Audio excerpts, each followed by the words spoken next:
Okay, hello and welcome. We are here at the Nature Pavilion today at the Nature Zone at COP26. I want to say thanks for everyone present, all of our viewers online for tuning in virtually. Also want to say thanks to the lovely city of Glasgow for hosting us. I've had a wonderful time here thus far, and to all of our panelists. And we actually have two panelists that are joining remotely here today, which you'll soon see on the screen. So I want to give a shout out to them for waking up early on the East Coast of the States. So today, our panel is titled, "We Can't Solve the Climate Crisis Without Citizen Science," or anything else for that matter. So the purpose of the discussion today is to touch on the importance of civic action in citizen science in order to drive scientific breakthrough, and discuss the next frontier of climate activism and science-based solutions, all related to different environmental issues. So on our panel today, I'm just going to kind of read off their names, their titles, and we'll go into a deeper discussion of who they are. But we have Kathleen Rodgers. She's the president of earthday.org. We have Ann Bowser, who's joined with us remotely. She's the chief of staff for NatureServe. We have Landon Van Dyke, the senior advisor of energy, environment, and sustainability at the U.S. Department of State, and Michelle Wyman, the executive director of the Global Council for Science and the Environment. So to set the stage today, when professional scientists, when they work with public volunteers to conduct research, we call this citizen science. It's a way of doing research that brings members of the public into the scientific process and the community as a whole. So many scientific projects related to citizen science, they're started to answer a particular question about a particular issue and to meet a specific monitoring need. There are thousands of different of citizen science projects around the world, including those in local communities run by small organizations to large communities run by huge groups and organizations as well. So earthday.org, we have recognized the need for citizen science and the value of this. So we partnered with the Wilson Center and the U.S. State Department and started a collaborative initiative known as Global Earth Challenge. So at these parties, we've developed a robust mobile application to help everyday citizens learn and contribute to citizen science and to drive change within specific areas related to climate change and the environment.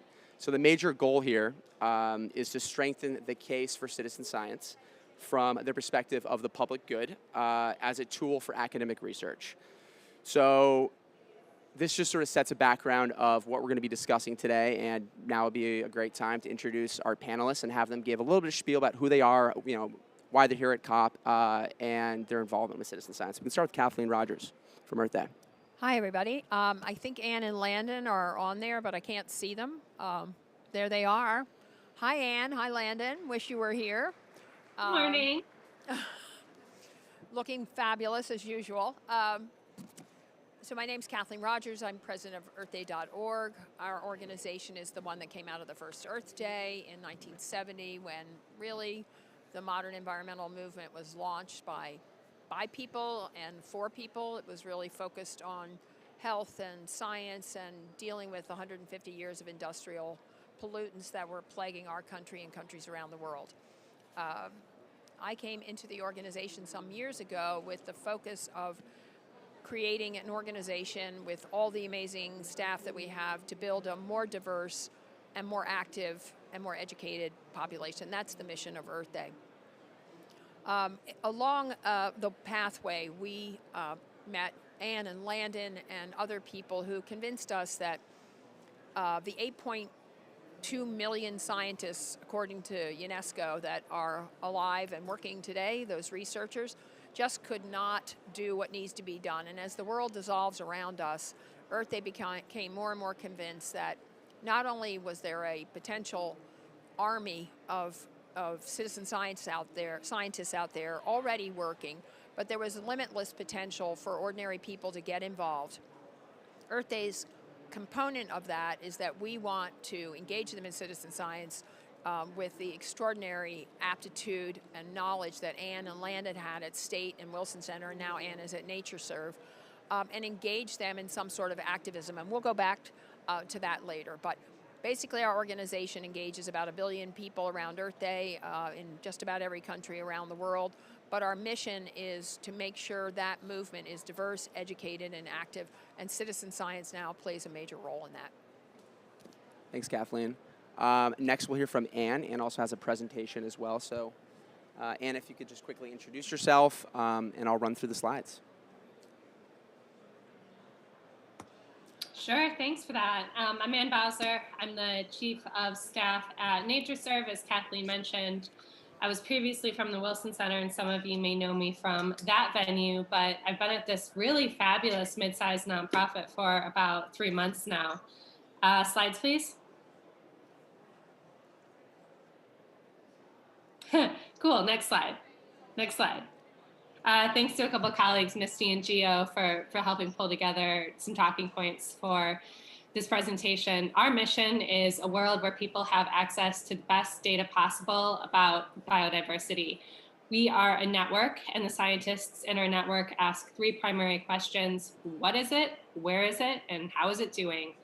And we ask these questions to help the public, the government and policy community, and others understand which actions will help and which actions are working. Next slide.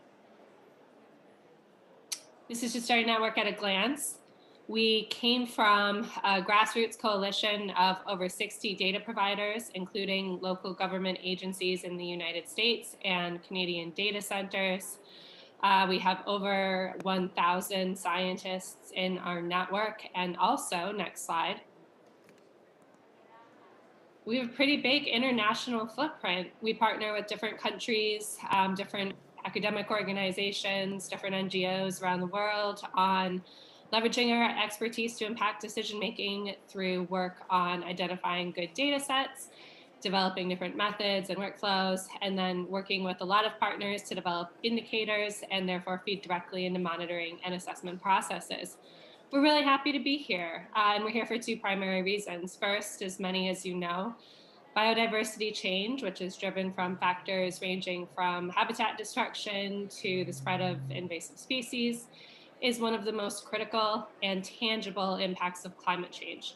Second, NatureServe sees citizen and community science as integral components of the solution because it helps generate additional biodiversity data while engaging and activating volunteers.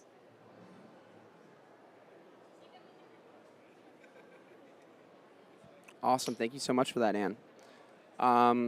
Landon, if you could quickly introduce yourself.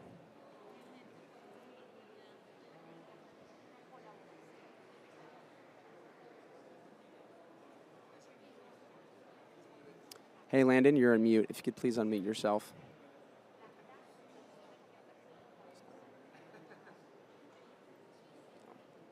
I was going to do the entire thing without actually being heard, and I was going to see if you all understood what I was going to say.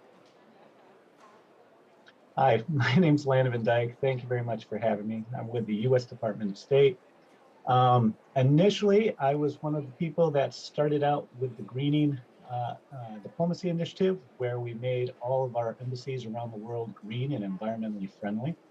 And in the process of doing that, we established things like the air monitoring program, where we have reference grade air monitors on the embassy routes around the world. And we've been helping different countries establish that type of network and sensing capability for metrics around their countries.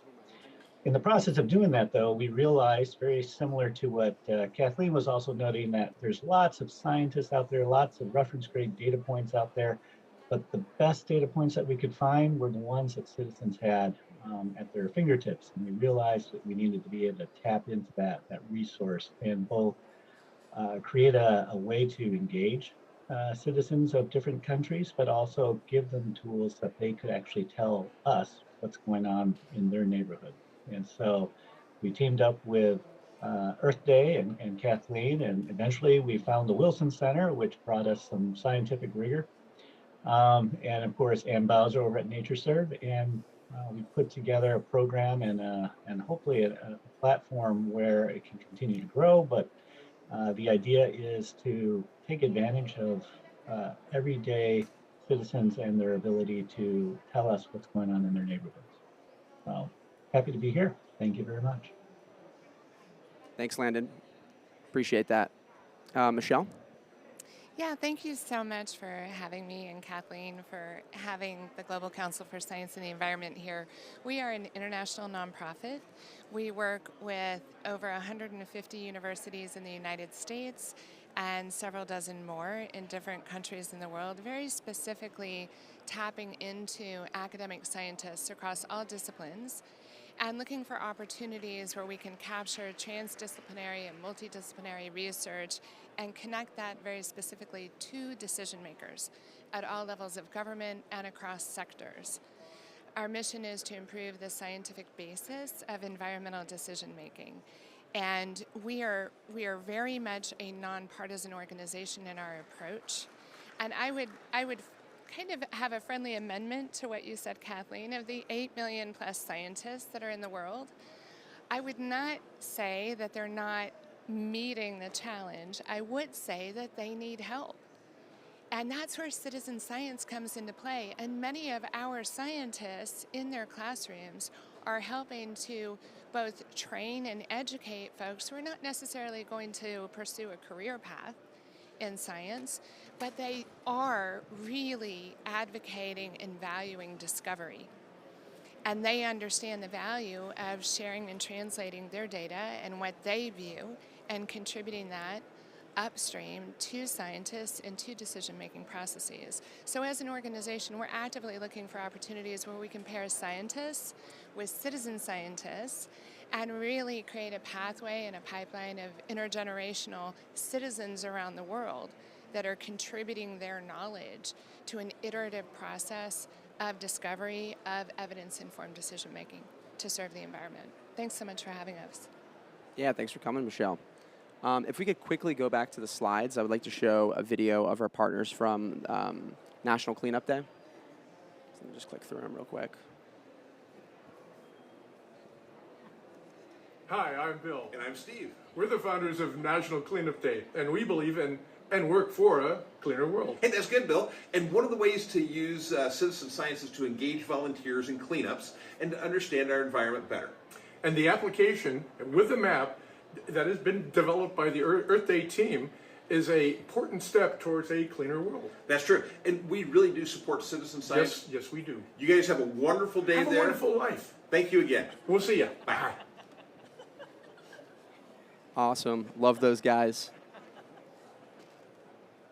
Cool. So those were our partners from National Cleanup Day, and they help organize cleanups globally, not just in the States, although their name can be deceiving, of National Cleanup Day. And they will be one of the main beneficiaries of the Global Earth Challenge app in getting local organizations and communities around the world to find a way to utilize the application to help them out with cleanups and to also contribute to waste data that people around the world are able to use. So now we can kick it off some questions, engage the panelists here and talk a little bit more about citizen science and activism. So to start off, I think we can ask everyone this question is, how did you first get involved in citizen science? And I'd like to start with you first, Michelle, and sort of phrase it as, what sort of brought you into your role with bringing science to society? You mentioned, the millions of scientists that you try to connect. How did you get involved in this work? And then if you could quickly just say at the end, what's the value of it? Yeah, thanks so much. My background is purely in policy. I've worked at all levels of government, and I really saw the gap and the gap in using current science and the need for more durable, rigorous decision-making processes informed by science over the course of the many years of my career before joining the Global Council for Science and the Environment. So I run a science organization whose mission is very specifically to accelerate and make more accessible science, the data, the research that is happening all over the world, and bring that into council chambers at the local level, bring that into state houses at the state and state regional level, and bring that all the way to places like COP26 at the multilateral level, where we know that the strength of science really serves as a foundation for all of the processes that are taking place and the discussions taking place here. So when I had the opportunity to join the organization, it was really, if you can almost visualize, Matt, stepping from one side of we'll use a stream as a metaphor, one side of a stream and keeping one foot on that side and the other foot on the other side, and really bridging the science and the decision-making space together. And again, we view citizen science as an integral part of this entire process. Excellent. Now, I'd like to just pose the initial question of how did you first get involved in citizen science? If we could start with Anne, actually, here. Sure, that's a fun question for me. Looking back 10 years when I was a grad school student, I was playing around with social network analysis software and got a really cool data set to play with, which was on biodiversity data that was being shared between various research institutions, museums, and various aggregators. And when I kind of used the software to dive in, I noticed that I think it was almost 40% of the data I was looking at was citizen science and was actually coming from members of the public who were volunteering their time to document these observations of what was happening in the world around them.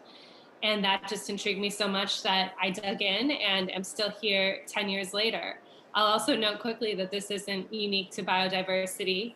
A friend and a colleague named Karen Cooper led a paper called The Invisible Prevalence of Citizen Science in Global Research that basically observes this same phenomenon in climate change, where data on phenology and migratory birds informs a lot of what we know on the topic, but isn't being recognized as citizen science data outright. It's basically become integrated in these research and policy processes and is almost invisible. And Landon, what's your history with citizen science, and how did you get involved here? Well, my history with citizen science is actually rather accidental. As I had mentioned earlier, I was really focused on trying to get more reference grade network sensors to different countries to help them understand the nature and their environment in their countries.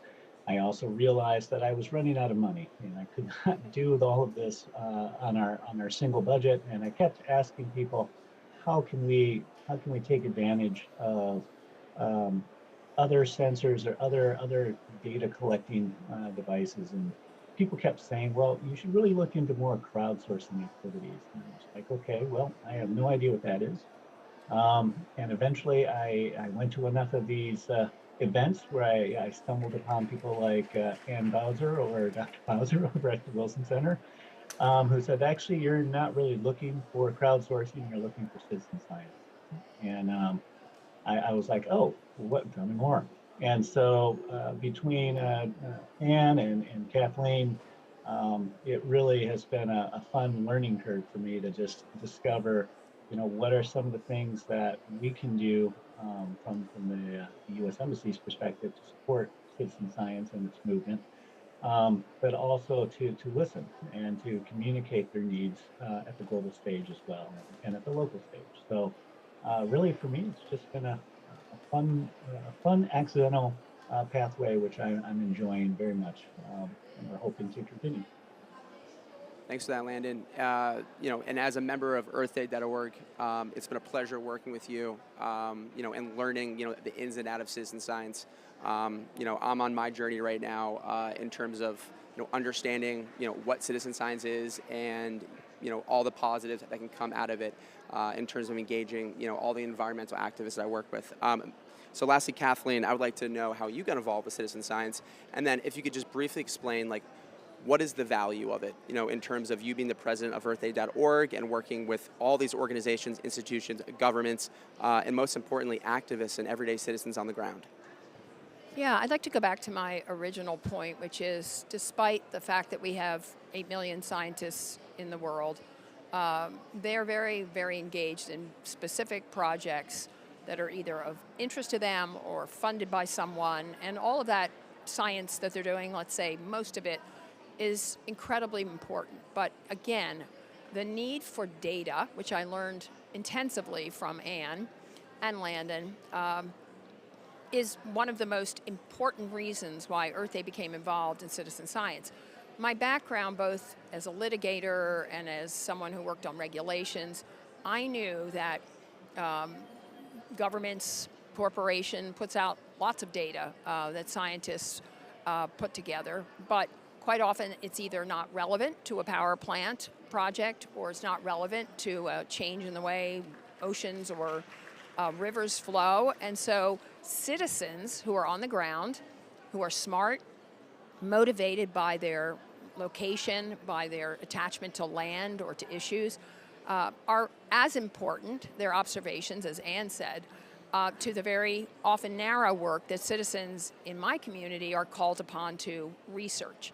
And again, it's a big world. We have the calamity of climate, and we're seeing so many species decline perilously. We're seeing air quality deteriorate in many places. We're seeing water quality deteriorate. And it's those people on the ground that can make the biggest difference. Then I met Anne and Landon, and all of a sudden they brought discipline to the project. And by that, I learned how little I knew about data and what it means. And Anne is extraordinarily gifted in that field. And I also knew that globally, we could put together, again, a movement of citizen scientists that would both augment the work of traditional paid scientists, as well as begin to build a pathway for those citizens to take action.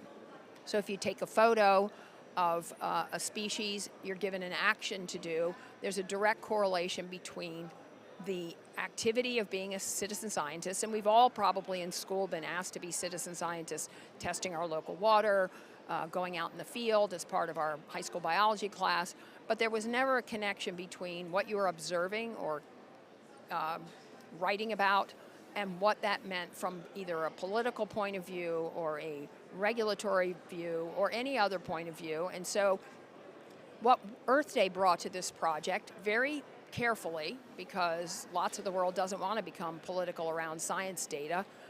It's a very important thing that scientists do their work right and are really focused and avoid politics. Nonetheless, our goal in this project, and the reason I'm so attracted to citizen science, is because I deeply believe that the people on the ground who are going to be the most hurt by climate change and biodiversity loss and every other environmental illness, that they deserve not only to know how to become citizen scientists, but also take the next step in engaging their community to do something about it. Thanks for that, Kathleen. Welcome. So we're hearing a lot about the value of citizen science, and one thing that's sort of sticking out with me right now is millions of scientists, a ton of data. You know, I'm sure that could lead to, you know, I wouldn't say issues, but, you know, just a lot of roadblocks in terms of, you know, making sure that everyone's on the same page, making sure there's not duplicate projects, you know, so everyone knows where the data is and so they can use it. So what is preventing citizen science from becoming a bigger role in society and mitigating the climate crisis? Anne or Landon, would you be able to tackle one of those questions? All right, Landon, that's you. Oh, is that what that meant? Yeah, I it was thought that meant noses, you so... You wanted to do that. Yeah, you're a little slow to it. Well, I think one of the primary things is just letting leaders in both local communities and at the national levels understand that this is a tool that exists, and that it's a tool that leverages the power of their own people, which most of us don't recognize that it's just right there. There's a lot of people that are energetic about their neighborhoods, their environment. When you see something happen in your own neighborhood, you're vested to try to make it better. And many times at the national and international level, we're sitting here scratching our heads going, well, how do we get people engaged? How do we get our citizens to really care about this particular issue? Many people say, well, climate change is, you know, it's a national or international activity. It's something that doesn't touch my community per se, and I don't really understand its relationship between what they're doing over in Scotland and what we're doing here in my backyard. But the nice thing about citizen science is, it really does take advantage of, well, what's going on in your backyard? What can we do with that information? Is that a warning signal to us? Do we need to get you better adaptation signals or different tools to deal with adaptation? How can we educate another generation of people about how to take care of the planet? Most of these things come back to, we weren't even aware that this was here. And this was a tool that we could actually leverage and nurture at the same time. So I would say awareness would be one of the big ones. I would agree with that. Thinking back on my own experience again, I remember being 6 years old, growing up on the shores of Lake Erie and being told that I couldn't swim there anymore because it was too polluted. And this is an experience that kids around the world have gone through.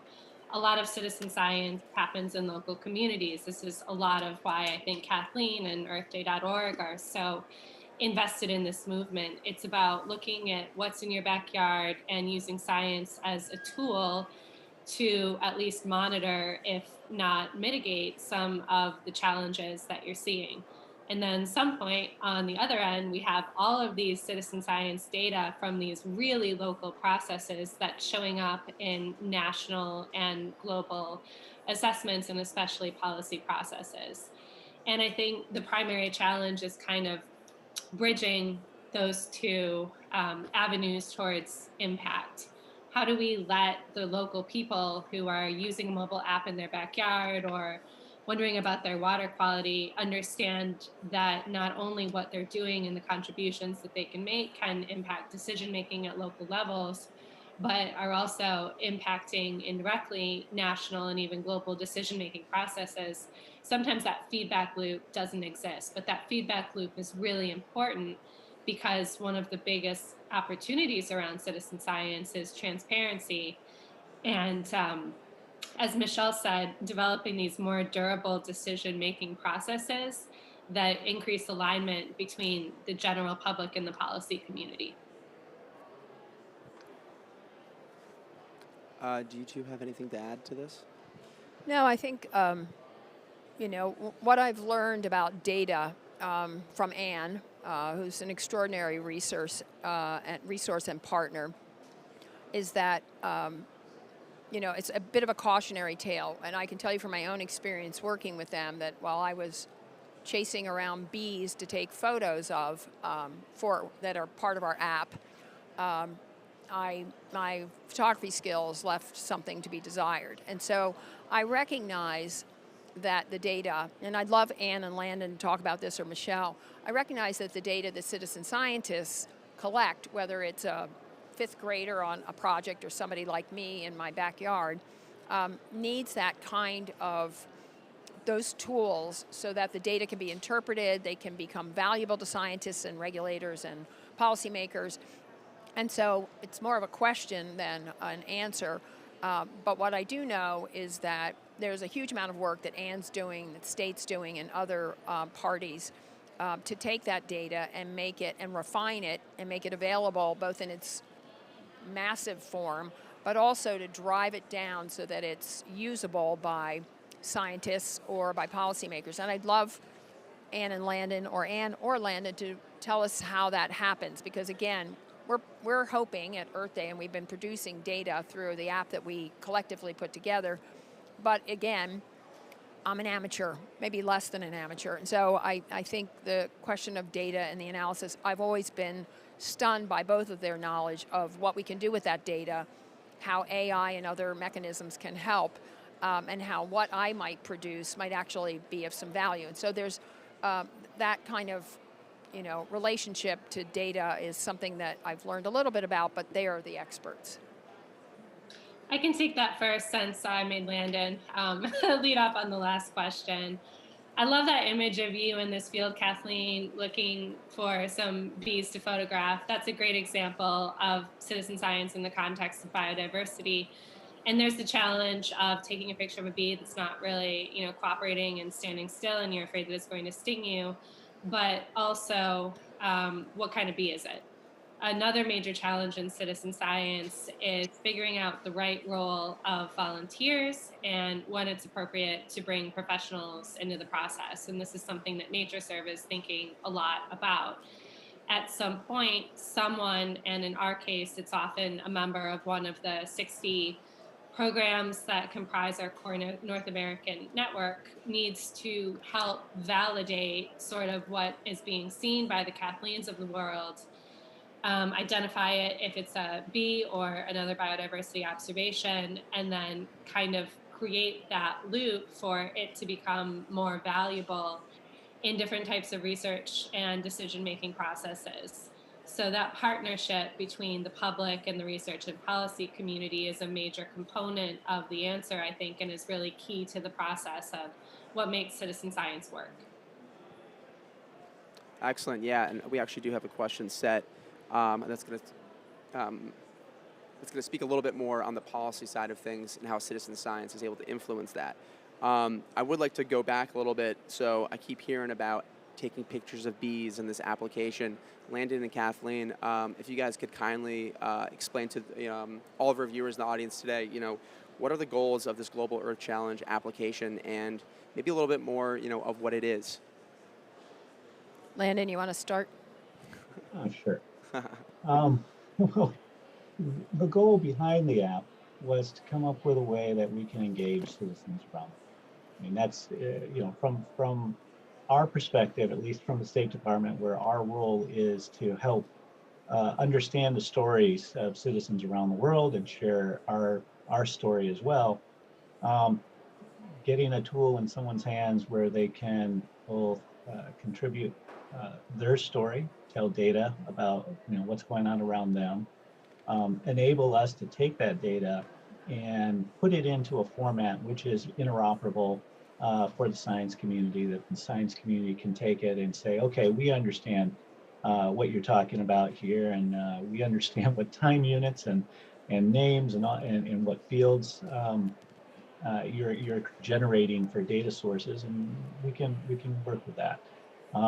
For us on the technology side, I have a wonderful team of talented technicians and technologists who have been able to sift through a lot of the data that we've seen in other citizen science projects and put them to something that's a little bit more understood. And Dr. Bowser can tell me what OGC stands for, but I believe we adopted an OGC standard for data, and I believe it was the sensor thing version of that standard, which I had no idea existed.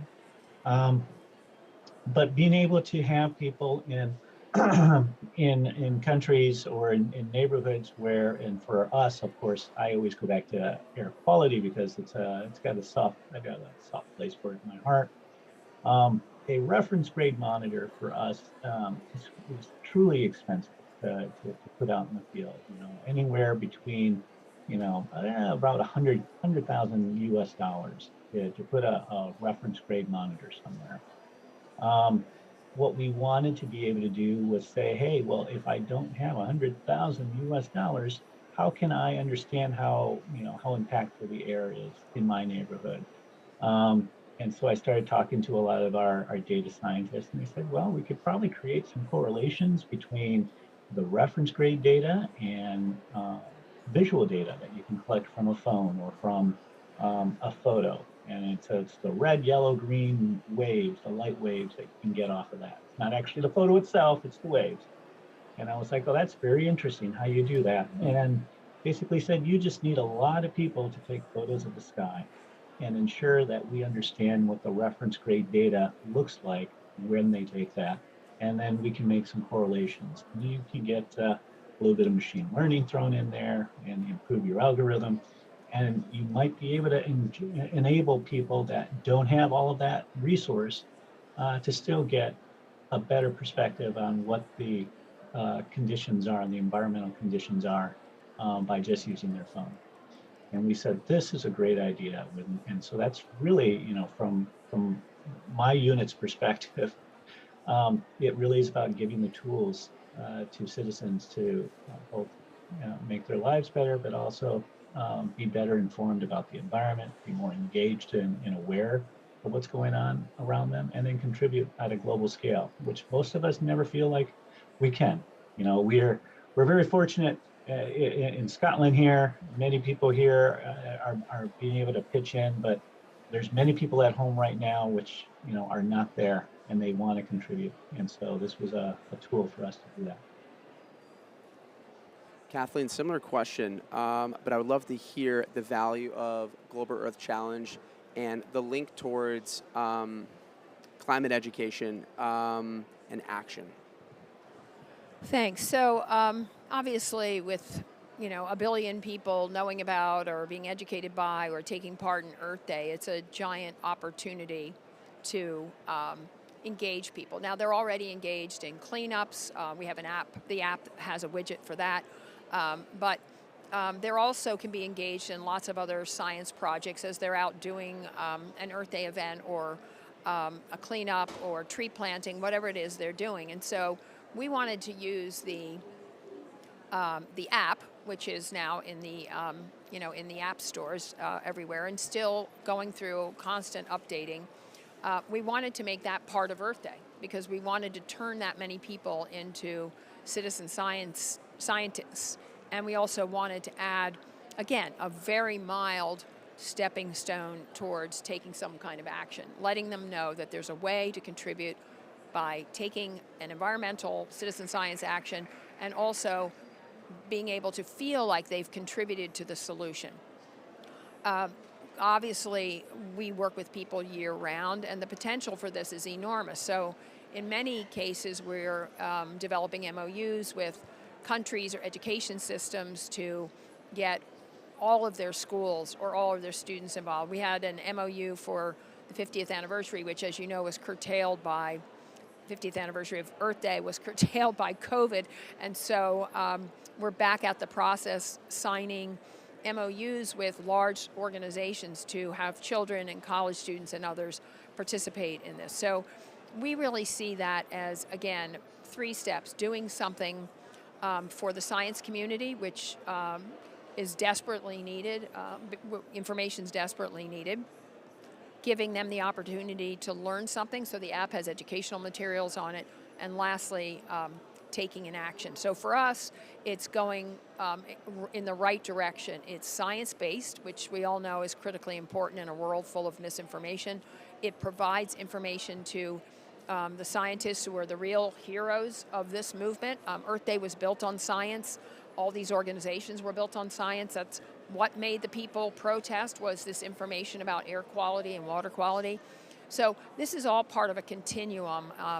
And on the other hand, we wouldn't have been able to do it without the rigor and experience of Anne at Wilson and now NatureServe, and the capacity of the State Department to also reach lots of people and help us put this in an organized fashion and organized app so that it would be accessible to many, many people. In fact, translating it into other languages is part of what we are doing and have done. So we want to make it one of the great apps on the planet that will help people move along that continuum and help scientists and help policymakers, but also have that information and learn that they can, in their own way, take action into their own hands, which is an integral part of the app. But again, the real brains of this, the app itself, we owe to Landon and Anne for their incredible expertise in the science area. Yeah, sure. I just add to that, building off what Landon said, and I think has been said a number of times by everyone, I'll underscore the importance of creating empowerment and access. And I think citizen science, and this tool in particular that you all have co-created, does that very specifically. And as you noted, Landon, during a time when we're seeing everything from species extinction to catastrophic climate impacts, giving people a role and increasing, hopefully, a sense of optimism during a relatively dark period in human history and certainly during the Anthropocene is absolutely essential. So, you know, right now, being able to hand to every single person who has that interest the tools through an app to provide and capture their observations and to support their process of discovery, I think is fantastic. I'll also underscore that scientists in our community absolutely value citizen science, and many of our deans and directors and faculty members actually work with students in the field. And they work hard together to capture the citizen science inputs in data sets and blend those with the research that's happening in labs. So there's a lot of complementarity with all of this work. And we all know that there is a deep need for as much engagement as possible right now to address these issues. Thanks for that. I think this would be a great segue, Michelle. I would love you to talk about the Global Youth Science Partnership you recently developed, and sort of give our listeners here, a basic understanding of the power of this network, why it was created, and what you hope to achieve with this. Thank you, Matt. Yeah, so we're really excited as one of several organizations, including Earth Day Network, to launch today the Global Youth Science Partnership.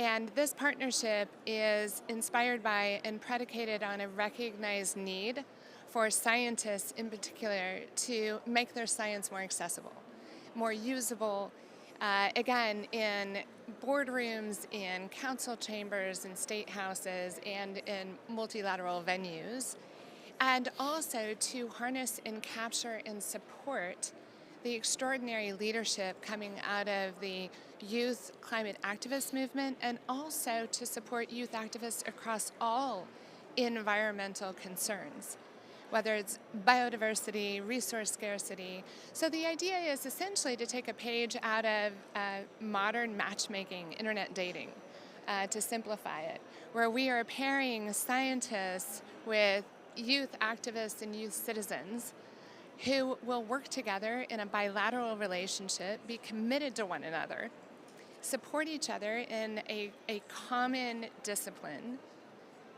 and work together where the scientists can learn how to communicate better and to talk to different rooms and to talk to different and engage different communities. And our activists, who we all recognize, we saw more than 100,000 of them here in Glasgow 2 days ago. They are in need and very much value the notion of having access, ongoing access, and being in relationship with scientists that they can lean into and secure the data from. So it's a really reciprocal, mutually beneficial initiative where scientists and, again, youth activists are paired in an ongoing bilateral relationship. This is an inclusive initiative. We invite anyone who's interested in joining to let us know. And it really is multi-sectoral, and we are working with students of all ages. So please approach me, approach Kathleen. We'd be happy to engage any of you who might be interested. And we hope that the Global Youth Science Partnership will also increase the opportunity for citizen science to be better applied. Excellent. And I would love to hear you speak on the current and future uptake of citizen science and research and policy, and maybe describe, how different communities in the environmental movement are able to work together and share data. And if you could, I know you have a knack for biodiversity. If there's, an example of some work that you've done related to that topic, just give us a quick example. Sure, but first, huge congratulations to NCSB, Earth Day, and other partners on the Global Youth Science Partnership. That sounds like an awesome initiative, and I wish you all the best of luck. Getting back to your question, what is the current and future uptake in research and policy? Well, for those of you at the COP, and for some of us who are stuck in Washington, we speak a lot about enabling conditions. And I think what we mean by this is creating the right frameworks and the right environments for different types of activities to thrive. And a really positive trend that I've seen in citizen science, as well as related fields like environmental justice, community-based participatory research, traditional ecological knowledge, and many, many more, is that countries and other actors are starting to put these enabling conditions into place. I have a colleague who's helping out with Australia's national citizen science strategy right now. I know a lot of US federal agencies, including NOAA, have citizen science strategies as well. And this is sort of the first step and a major trend that I'm seeing in this uptake process. At the same time, what's exciting to me is the triple up effect. So we've all talked about citizen science happening in local communities and being sort of inherently about trying to understand and solve local challenges.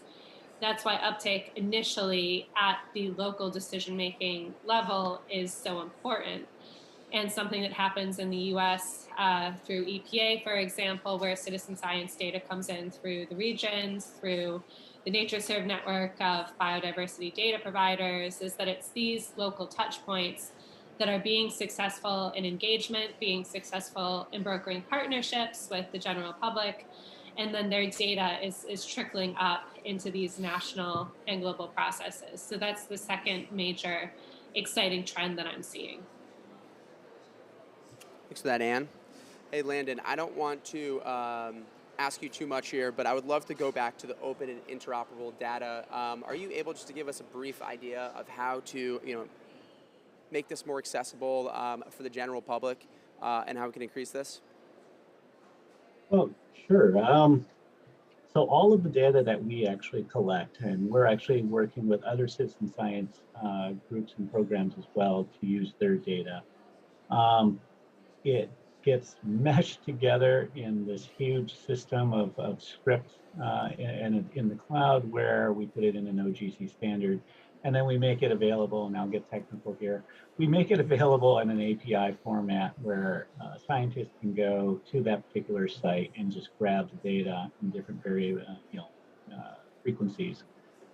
In addition to that, we're trying to make the data accessible to citizens who don't always have that technical savvy capability of, hey, what is an API? How do I access an API?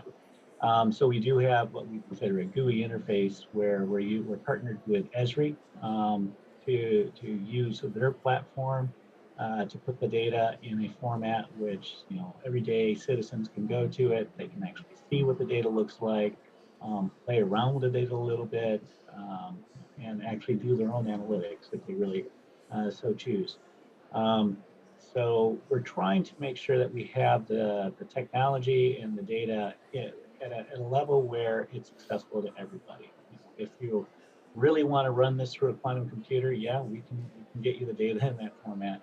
If you don't know anything about a quantum computer, but you'd like to know how does your data stack up against somebody else's data in a different neighborhood, maybe on a different continent, we can make that available and accessible to an everyday citizen as well. Some instances of using some of the other data and trying to create different models off of it, things like plastic, where we're working with, I believe, the Marine Litter Watch and some other citizen science data sources, and we're trying to create an algorithm which teaches the computer essentially what type of plastic am I looking at. And so by just looking at this photo, we have citizens go through and they say, oh, that's a plastic bottle, that's a wrapper, that's a string, that's not even plastic.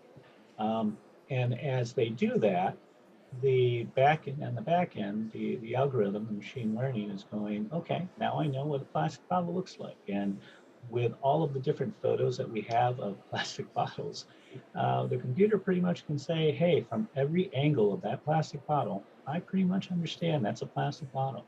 And the more we're able to do that, the more scientists are able to go through with drones essentially and go over beaches and say, okay, so what's going on here on this beach? We're noticing a lot of plastic showing up here.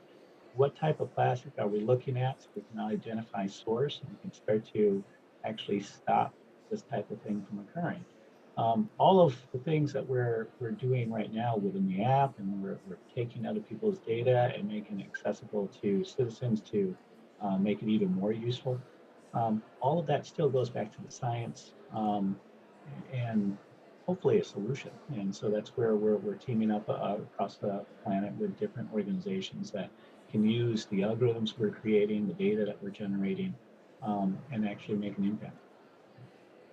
Excellent. And I believe the acronym for all this is FAIR, right? Findable, accessible, interoperable, and reusable. You got it. Yeah, I'm learning I am. So Good job, Luda. So tying it back to the COP here, so Article 6 of the UNFCCC states that the goal here is to reduce the impact of climate change by enabling citizens to be part of the solution. A lot of this calls for initiatives that are diverse, that are innovative, and resource driven via formal or informal education and training. And I believe this really ties back to the work that we're doing at earthday.org as well with Global Earth Challenge. So I'd love to hear from each of our panelists of how does citizen science and what role does it play in solving climate change through education and training and actually engaging people with a hands-on tool, and what can we see in the next year as we head to COP27? Yeah, I'll go first. And Ann, thanks for. I'm watching the sunrise in Washington. Yeah, I was looking at that. Across Ann's face. So thank you. I hope you're not blinded, but anyway, you look great. So it's really interesting here. This is one of the few, in fact, I actually don't know of any other, of the thousands of events that are going on at the COP. I haven't seen any other sessions focused on citizen science, which seems crazy, but I've been to lots of COPs, and we see lots of science. We see lots of scientists reporting on their findings, and scientists are integrated into almost every panel. But the opportunity to discuss how we can recognize and reach the goals of the Paris Agreement, as UNFCCC reminds us, is just not there. And so part of the importance of this event and climate change in general and solving the problem is to get nations to recognize the importance of citizen science and to work with organizations like ours, NatureServe, the Wilson Center, and with the State Department and other governments to constantly engage people to get involved, to provide the data that paid scientists really need to help them do their work, and also to build momentum. I think we've been saying this a lot at this COP, is that we have the elite here. We have governments and corporations and NGOs that can afford to come, but what we've left behind is all the people. We've left them behind. And so one way to engage them in this movement is citizen science. And for those citizens that want to focus on climate change, whether it's our app or some other apps that exist out there in the world, the more governments, corporations, and NGOs can promote the use of citizen science and applaud citizen scientists and integrate them into the movement generally, the better off we'll be. So that's our goal here. Again, we couldn't have done any of this without Ann and Landon in very serious terms, because you have to be rigorous about what you collect. And again, if you're going to send somebody like me out in the field, AI and some of the other data manipulating strategies that we've developed are really useful tools to take what I produce and turn it into something that's usable. Same question. I can repeat it as well if you need. Michelle? Will you repeat it, please, Matt? Yeah, sure. So we're talking about Article 6. We're talking about Article 6 of the UNFCCC. Oh yeah, of course. Yeah. Thank you. Yep. I got you. Okay, you got it. Yeah, I think I'll really underscore what you shared, Kathleen. I think if you visualize 8 million plus scientists and citizens around the world, and then you take this applied tool and the access that it creates, it completely shifts the formula, and it addresses one of the biggest challenges, as you noted, Kathleen, that has been coming out of COP26, which is a lack of access, a lack of inclusion. And for those of us that are here, we see that. And I think that this particular opportunity with the Global Earth Challenge, the tool that you all have created, the fact that the State Department, Landon, is involved is phenomenal. The scale that represents, is significant, and I really look forward to supporting this work through the Global Council for Science and the Environment. And Anne, thank you for the shout out. We changed our name about a year ago from the National Council for Science and the Environment to the Global Council for Science and the Environment, in part recognizing that science is not in any way hindered by geopolitical borders or by actual borders. Science is everywhere, citizen science is everywhere, and the work that we're all doing is fully complementary. So it's really exciting. And under Article 6, I think citizen science is very specifically one of the primary ways that the goals set forth in Article 6 of the Paris Agreement can be accomplished. So it is really surprising, Kathleen, that this is one of, you said the only event or one of the few events, yeah, here in the Blue Zone at COP26 focused on citizen science. So again, I tip my hat to all of you and appreciate the work you're doing. Yeah, just going off that, are there any specific opportunities, Michelle, that you see to scale this impact that you were talking about? Well, certainly I think through the Global Youth Science Partnership, we know that there are a lot of young people that are already practicing citizen science. They are already fully invested in discovery in the field. Not only folks like you, Kathleen, trying to identify or capture the perfect photo of a bee to categorize it, but also a lot of 12-year-olds and even 7-year-olds that are running around doing the exact same thing. And through the Global Youth Science Partnership, if we can help really aggregate and scale the engagement of citizens and youth citizens with scientists from labs and classrooms, I think we have an upward cascading opportunity for measurable impact that, again, trickles upstream through all levels of government.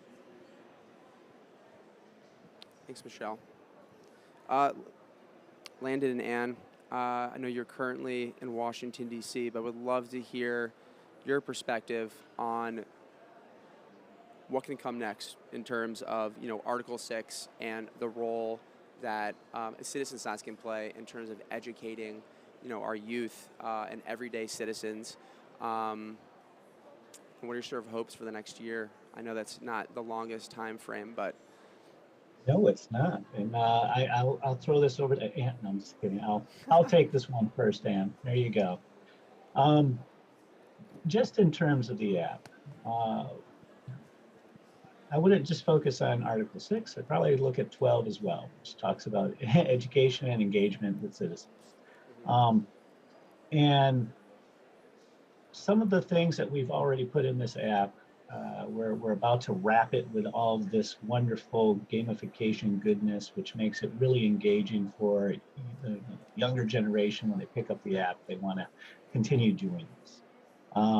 One of the fun things that Anne had put forward as an idea, and we're taking it through the finish line, is like a virtual tripod, where we're kind of taking a page out of Pokemon Go, and where you have all of these virtual creatures around the world, and you can look at an app and identify, oh, that's where the creature is going to be, and you can show up and actually see it. It's a three-dimensional item.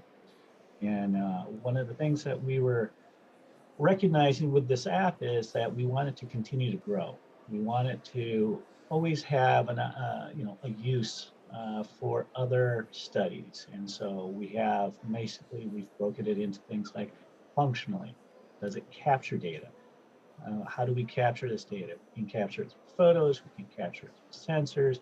You have, with Pokemon Go, we decided to do a virtual tripod where scientists can set up a tripod if they want to take a photo of something. And then the citizens and children and students of all ages can take advantage of the fact that there's a tripod in the middle of a field somewhere, and it's a little bit of a game to find it.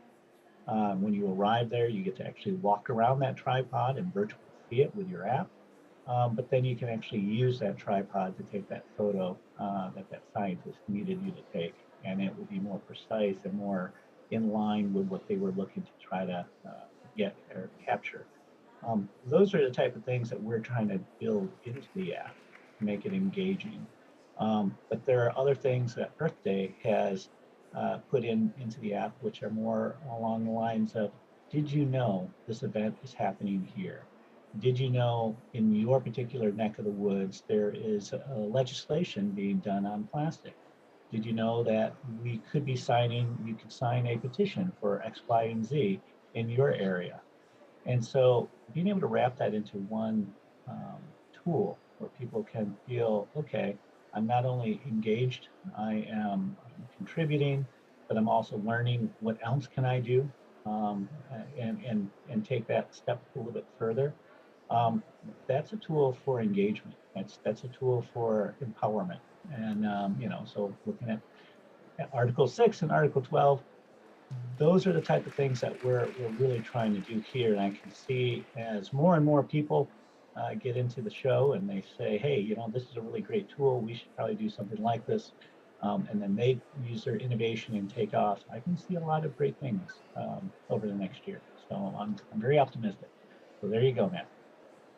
Thank you, Landon. So I'm really glad that the other three panelists are very well versed on Article 6 and Article 12 because I'm not. I'm actually already looking forward to another COP, which will focus on biodiversity and be held in Kunming in the next few months. So Matt, I think that year-long timeline is a really good timeline to begin with. And then building off of that, in biodiversity, we have something called 30 by 30, which is a goal that's shared by many to preserve 30% of lands, NatureServe would say 30% of the most valuable lands in various ways by 2030. So that's a slightly longer time frame. When we talk about the role of citizen science, whether it's in biodiversity or whether it's climate, we so often focus on the data.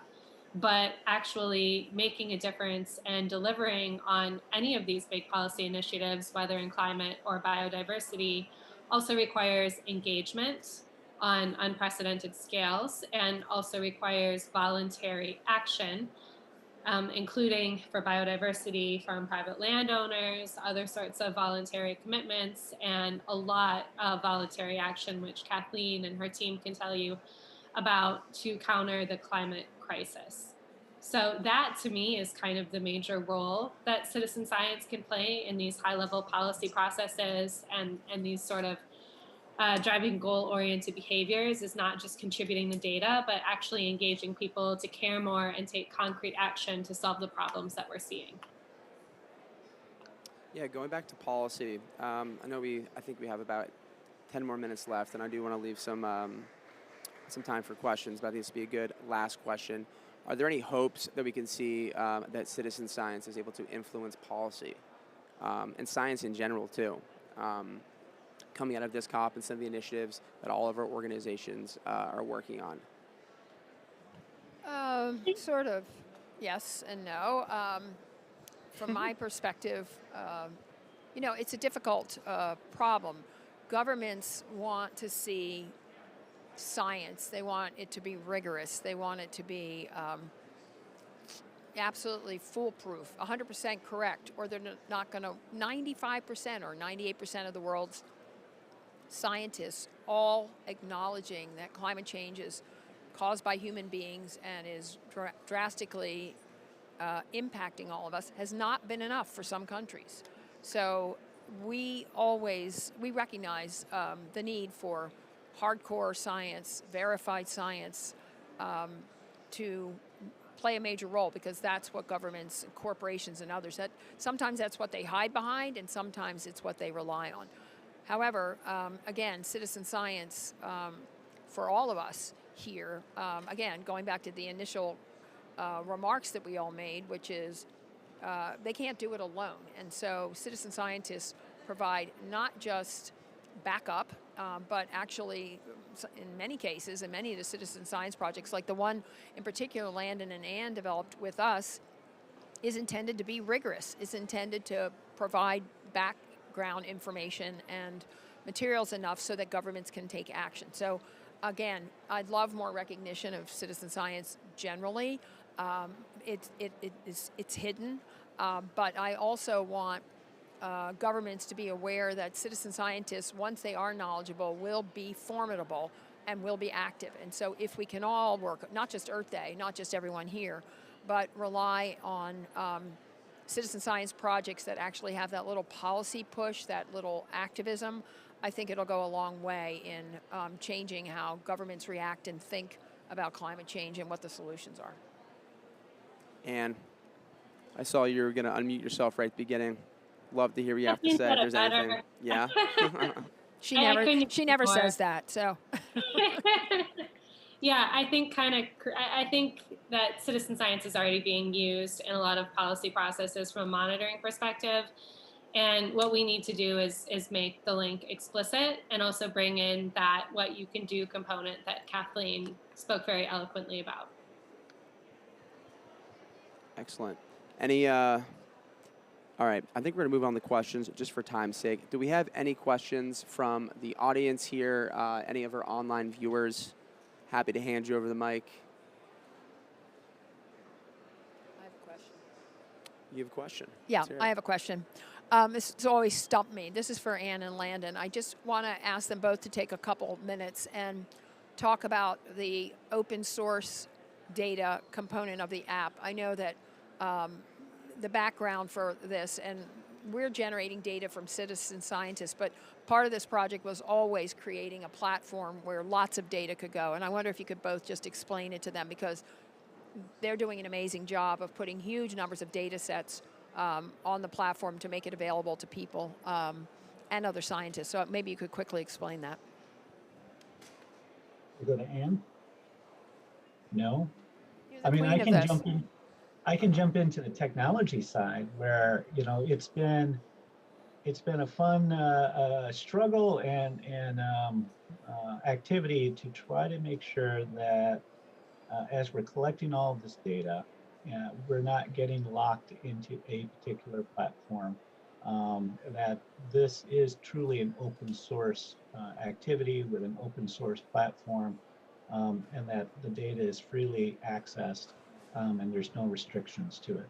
And then, you know, it's our commitment to make sure that it's continuous, and that it's reliable and it's transparent, and then people can trust that we can see the history of the data as it comes in, where it came from the source, where it is in our databases, and if we change out anything like the field names, that's being tracked. And so you can see the provenance of the entire data set from the beginning to when you as a scientist are grabbing it and using it. You can trust that I know exactly where this came from, and it came from the actual source. And here are the elements that were changed, but it was changed minorly to make it more interoperable. And I know what those changes are. So for us, we took a lot of rigor on the data science part. So you know, you have the science part for the actual content of the data, but then how we treat that data, we did put a lot of data science rigor around the data itself and bringing it into our system and making sure there's transparency there. Yeah, I'll just build on that. This is that triple up effect. It comes through what I think of as data aggregation. So Global Earth Challenge, the citizen science project that Kathleen and Landon are discussing, is about aggregating observations from a mobile app, but also takes into consideration data from other citizen science projects. So Earth Challenge has decided to sort of play one of many leadership roles in curating citizen science data according to a set of standards. NatureServe plays a similar role for biodiversity data, primarily across North America. And then there are other data aggregators like GBIF, the Global Biodiversity Information Facility, that are aggregating even more and more diverse types of data on global scales. The reason why data standards are so important, and Matt, great job again referencing fair, findable, accessible, interoperable, reusable. That matters because you want to create a world where Earth Challenge, NatureServe, and GBIF can all meaningfully share high quality data to be able to take this sort of patchwork quilt of local engagement and piece it together in a way that's compelling for the global research community and remains compelling for the global policy community, so that there's this, you know, kind of virtuous cycle and recognition of the value of citizen science that's enforced through these data sharing and aggregation processes. Excellent. One more shot. Does anyone have any questions for our wonderful panel today? Don't be shy. I see a lot of people scribbling notes. I know you got some questions in there. Can I ask the? Oh, we got one. Here we go. There is a microphone right there.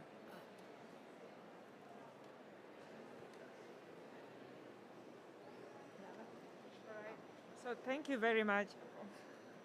Thank you very much for the presentations. My question is actually related to everything that everybody has talked about. My name is Esther Bonyo. I'm from Penn State University, Associate Professor, College of Engineering. I'm also here as an observer with the Global Council for Science and the Environment. Some of the work that I do is in the Global South, countries like Tanzania, Kenya, etc. And I just wanted to hear a little bit, what does this mean for the citizens who are in these countries? Are there ways through which we can bring people who are in our networks to start participating? Yeah, please share your experiences and your thoughts. Thank you.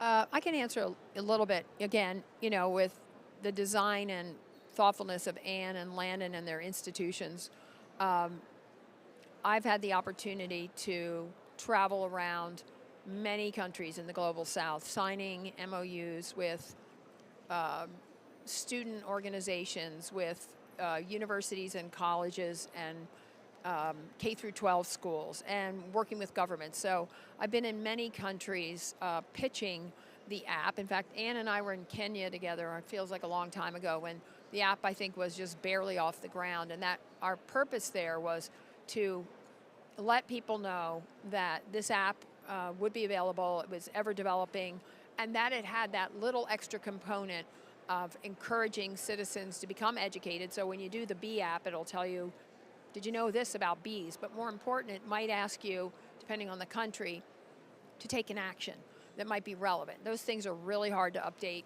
Lots of countries in the world trying to update what's going on in those countries, whether it's plastics or bees. So we've kind of slimmed down all the things that you have to do to get involved. But the real opportunity here is to get large groups of people committed to do it, both as a fun project for their schools or a science project for their universities, or a group of senior citizens who are out and about and want to do something with bees or plants or whatever it is, air quality. So yes, we want everybody to be involved in our project and in what Michelle is doing through her center. And so there is an enormous opportunity to get engaged, and we have focused a lot of attention and will continue to do so on the Global South. That's our main goal as an organization, making sure that both the diversity of our work and the diversity of the movement is our number one goal. I'd like to add on to that, actually. So I used to work with Earth Day in Sub-Saharan Africa, and one of our biggest contingents of users of the application was actually in Tanzania. So there's a university called Sokoine University. They had a huge group of activists, of volunteers that would do work not just on Earth Day, but all throughout the year, whether doing cleanups, running education workshops for local communities. And they really utilized the app. And I think the biggest thing I saw is university students.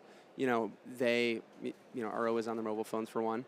And it's just an easy way to get engaged. It's an easy way to get different students that may not be involved in the environmental community or any of the initiatives that we may do at earthday.org to get involved with. Whether you're doing a cleanup and trying to map that out, or if you're just simply going out and trying to tag different pieces of litter, or species or bees, as Kathleen was saying.